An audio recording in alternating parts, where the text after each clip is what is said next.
पूर्व supreme leader Ali Khamenei की अंतिम यात्रा का सोमवार का दिन देश के लिए सबसे महत्वपूर्ण माना जा रहा है।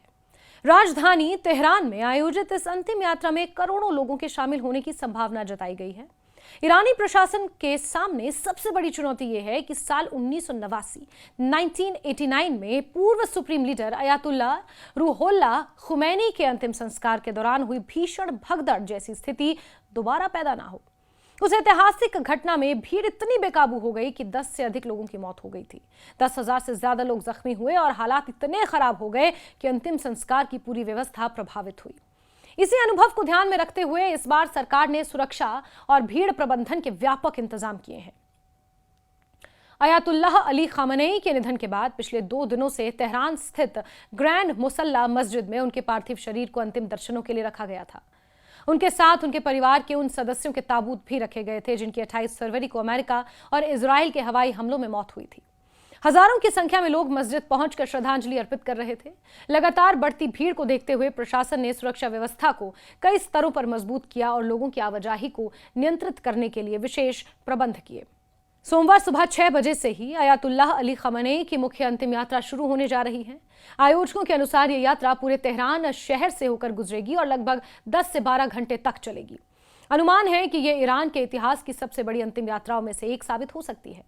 सरकार और सुरक्षा एजेंसियों ने लाखों नहीं बल्कि करोड़ों लोगों के जुटने की संभावना को देखते हुए विशेष रणनीति तैयार की है। प्रशासन का उद्देश्य यह सुनिश्चित करना है कि श्रद्धांजलि देने आए लोगों की सुरक्षा बनी रहे और किसी प्रकार की भगदड़ या अव्यवस्था पैदा ना हो। ईरान के इतिहास में साल 1989 का अंतिम संस्कार आज भी सबसे बड़ी सार्वजनिक घटनाओं में गिना जाता है। उस समय देश के पहले supreme leader Ayatollah Ruhollah Khomeini के निधन के बाद लगभग 1 करोड़ लोग अंतिम विदाई देने पहुंचे थे। इतनी भीड़ को नियंत्रित करना प्रशासन के लिए बेहद मुश्किल साबित हुआ। अंतिम संस्कार के दौरान लोग शव वाहन तक पहुंचने की कोशिश करने लगे जिससे भीड़ पूरी तरह अनियंत्रित हो गई। भगदड़ में कई लोगों की जान चली गई जबकि हजारों लोग जख्मी हुए। स्थिति इतनी गंभीर हो गई थी कि खुमैनी के कफन का कपड़ा तक फट गया और उनका शव जमीन पर गिर गया। बाद में प्रशासन को हेलीकॉप्टर की मदद से शव को सुरक्षित स्थान पर ले जाकर अंतिम संस्कार की प्रक्रिया पूरी करनी पड़ी। उन्हें सुपुर्द खाक किया गया। यह घटना आज भी ईरान के इतिहास में सबसे दर्दनाक सार्वजनिक हादसों में गिनी जाती है। इसी अनुभव से सबक लेते हुए इस बार ईरानी प्रशासन ने पहले ही सुरक्षा व्यवस्था को अभूतपूर्व स्तर पर पहुंचा दिया है। ग्रैंड मुसल्ला मस्जिद में अंतिम दर्शन के दौरान ताबूत और श्रद्धालुओं के बीच बड़ी कंक्रीट की बाधाएं बनाई गईं ताकि कोई भी व्यक्ति सीधे ताबूत तक ना पहुंच सके। सुरक्षा बलों की भारी तैनाती की गई। भीड़ को नियंत्रित करने के लिए अलग अलग मार्ग निर्धारित किए गए। प्रशासन ने यह तक स्पष्ट नहीं किया कि अंतिम यात्रा के दौरान आम लोगों को ताबूत के कितने करीब जाने की अनुमति दी जाएगी, लेकिन संकेत मिल रहे हैं कि सुरक्षा कारणों से दूरी बनाए रखने के सख्त नियम लागू हैं। रविवार को भी हजारों लोग ग्रैंड मुसल्ला मस्जिद पहुंचे और उन्होंने अली खामनेई और उनके परिवार के 4 सदस्यों को अंतिम श्रद्धांजलि दी। लोगों की भारी भीड़ के बावजूद प्रशासन ने स्थिति को नियंत्रण में बनाए रखा। सुरक्षा एजेंसियां लगातार लोगों की आवाजाही पर नजर रखती रहीं और किसी भी अप्रिय घटना से बचने के लिए अतिरिक्त बल तैनात किया गया। अधिकारियों का कहना है कि इस बार प्राथमिकता श्रद्धालुओं की सुरक्षा सुनिश्चित करना है ताकि 1989 जैसी त्रासदी दोबारा ना दोहराई जाए। अयातुल्लाह अली खामनेई ने 3 दशकों से भी अधिक समय तक ईरान का नेतृत्व किया। उनके कार्यकाल में देश ने कई राजनीतिक, आर्थिक और सैन्य चुनौतियों का सामना किया। क्षेत्रीय संघर्षों, अंतर्राष्ट्रीय प्रतिबंधों, पश्चिमी देशों के साथ लगातार तनाव के बीच उन्होंने ईरान की सत्ता का नेतृत्व किया। उनके निधन के बाद आयोजित अंतिम संस्कार केवल एक राष्ट्रीय शोक समारोह नहीं माना जा रहा, बल्कि इसे ईरान की राजनीतिक और सामाजिक एकजुटता के प्रदर्शन के रूप में देखा जा रहा है। विशेषज्ञों का मानना है कि हाल ही के वर्षों में अमेरिका और इजराइल के साथ बढ़ते तनाव और 5 सप्ताह तक चले युद्ध के बाद यह अंतिम यात्रा ईरानी नेतृत्व के लिए दुनिया को यह संदेश देने का अवसर भी है कि देश अभी भी संगठित और मजबूत है। लाखों लोगों की मौजूदगी को सरकार राष्ट्रीय एकता और नेतृत्व के प्रति जन समर्थन के प्रतीक के रूप में प्रस्तुत करना चाहती है। यही कारण है कि इस पूरे कार्यक्रम को अत्यधिक महत्व दिया जा रहा है।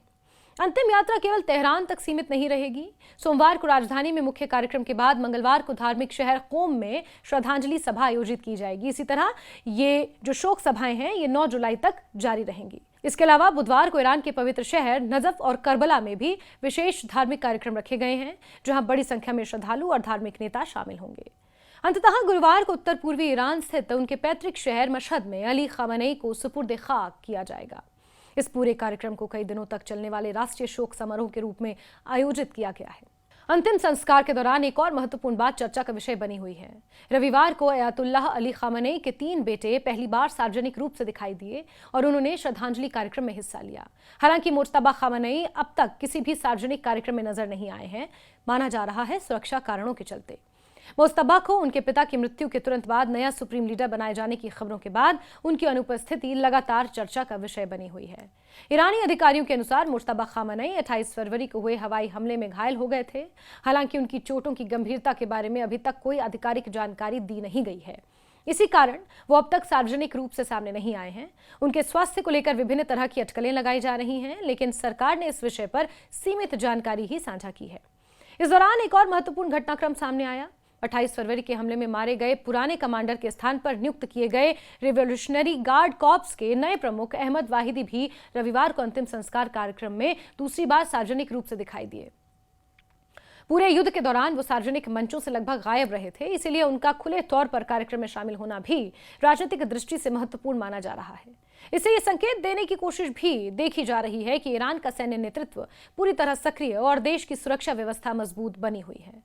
अयातुल्लाह अली खामेनी की अंतिम यात्रा केवल एक धार्मिक या पारिवारिक कार्यक्रम नहीं है, बल्कि ये ईरान के वर्तमान राजनीतिक माहौल, सत्ता परिवर्तन और क्षेत्रीय परिस्थितियों के बीच एक महत्वपूर्ण राष्ट्रीय आयोजन बन गया है। लाखों लोगों की भागीदारी, कड़ी सुरक्षा व्यवस्था और कई दिनों तक चलने वाले कार्यक्रम इस बात का संकेत हैं कि ईरानी प्रशासन इस आयोजन को अत्यंत संवेदनशील और ऐतिहासिक अवसर के रूप में देख रहा है। पूरी दुनिया की नजरें तेहरान में होने वाली विशाल अंतिम यात्रा पर टिकी हैं। सबसे बड़ा सवाल यही है कि क्या ईरानी प्रशासन साल 1989 जैसी भयावह भगदड़ को दोहराने से रोक पाएगा। सुरक्षा एजेंसियों ने व्यापक तैयारियों का दावा किया है, लेकिन करोड़ों लोगों की संभावित मौजूदगी के बीच भीड़ प्रबंधन सबसे बड़ी चुनौती है। यह आयोजन शांतिपूर्ण ढंग से संपन्न होता है तो इसे ईरान की प्रशासनिक क्षमता, सुरक्षा व्यवस्था की बड़ी सफलता माना जाएगा और किसी भी प्रकार की अव्यवस्था पूरे कार्यक्रम की दिशा बदल सकती है। इसलिए सरकार, सुरक्षा एजेंसी और आयोजक हर स्तर पर सतर्क हैं ताकि अयातुल्लाह अली खामेनी को अंतिम विदाई सम्मान, सुरक्षा और व्यवस्थित तरीके से दी जा सके।